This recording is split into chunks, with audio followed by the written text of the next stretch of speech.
আসসালামু আলাইকুম everyone. Kaliachak family কিচেনে তোমাদের সবাইকে জানাই স্বাগত।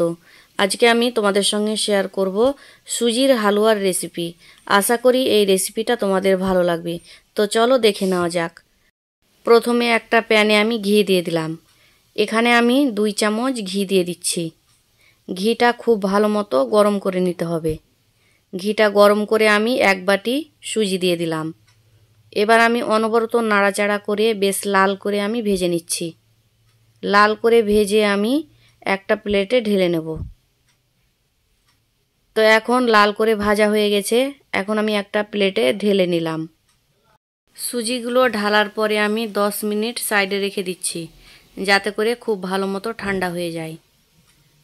এখন ওই প্যানে আমি 1 বাটি গরুর দুধ দিয়ে দিলাম, আর দিয়ে দিলাম আমি 1 বাটি জল, আর মিষ্টির জন্য আমি 1 বাটি চিনি দিয়ে দিচ্ছি। এখানে চিনিটা তোমরা নিজের প্রয়োজন মতো দিতে পারো। এখন আমি চিনিগুলো দুধের সঙ্গে খুব ভালো মতো মিশিয়ে নিচ্ছি। এই পর্যায়ে আমি দিয়ে দিচ্ছি মুখ ফাটিয়ে রাখা ছোট এলাচ, আর আমি প্রায় 5 মিনিটের মতো ফুটিয়ে নেব। 5 মিনিট ফোটানোর পরে চিনিগুলো খুব ভালো মতো গলে গেছে, আর দুধগুলোও ঘন হয়ে এসছে।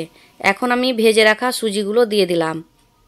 এবার দুধের সঙ্গে সুজিগুলো খুব ভালো মতো অনবরত নাড়াচাড়া করে প্রায় 5 মিনিটের মতো আমি রান্না করে নিচ্ছি। 5 মিনিট রান্না করার পরে সুজিগুলো ঘন হয়ে এসছে। এখন আমি নামিয়ে নিলাম। এখন একটা প্লেটে 1 চামচ ঘি ব্রাশ করে নিচ্ছি। আমি খুব ভালো মতো আমি চারদিকে ছড়িয়ে নিচ্ছি। ঘিগুলো খুব ভালো মতো লাগিয়ে নিতে হবে। আর আমি কিছু ড্রাই ফ্রুটস কুচিয়ে নিয়েছি, কাঠবাদাম, কাজু আর কিশমিশ। খুব ভালো মতো আমি ঘিয়ের উপরে ছড়িয়ে নিলাম। এবার সুজিগুলো গরম অবস্থায় খুব ভালো মতো প্লেটে সেট করে নিতে হবে। তো ফ্রেন্ডস, এই হালুয়াটা বানানো একেবারে ইজি। একবার হলেও তোমরা বাড়িতে ট্রাই করবে। আশা করি তোমাদের ভালো লাগবে। আর হ্যাঁ ফ্রেন্ডস, কে কোথা থেকে আমার ভিডিওগুলো দেখছো অবশ্যই কমেন্ট বক্সে জানাবে। আর তোমরা কি নেক্সট ভিডিও দেখতে চাও সেটাও অবশ্যই কমেন্ট বক্সে জানাবে। তো এখন আমি 1 চামচ ঘি উপর থেকে ভালো মতো লাগিয়ে নিলাম, আর আমি ড্রাই ফ্রুটসগুলোও খুব ভালো মতো ছড়িয়ে দিলাম। আর ফ্রেন্ডস, আমার ভিডিওগুলোতে এত ভালোবাসা দেওয়ার জন্য সবাইকে জানাই থ্যাংক ইউ। আর ড্রাই ফ্রুটসগুলো দেওয়ার পরে চামচ দিয়ে এইভাবে চেপে চেপে খুব ভালো মতো সেট করে নিতে হবে। সেট করে আমি 15 মিনিট রেস্টে রেখে দিচ্ছি। 15 মিনিট পরে আমি ফিরে আসলাম।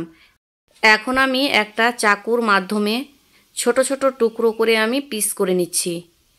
তো ফ্রেন্ডস, আশা করি আমার এই সুজির হালুয়ার রেসিপিটা তোমাদের ভালো লেগেছে। যদি ভালো লেগে থাকে তাহলে লাইক, কমেন্ট অ্যান্ড শেয়ার করবে।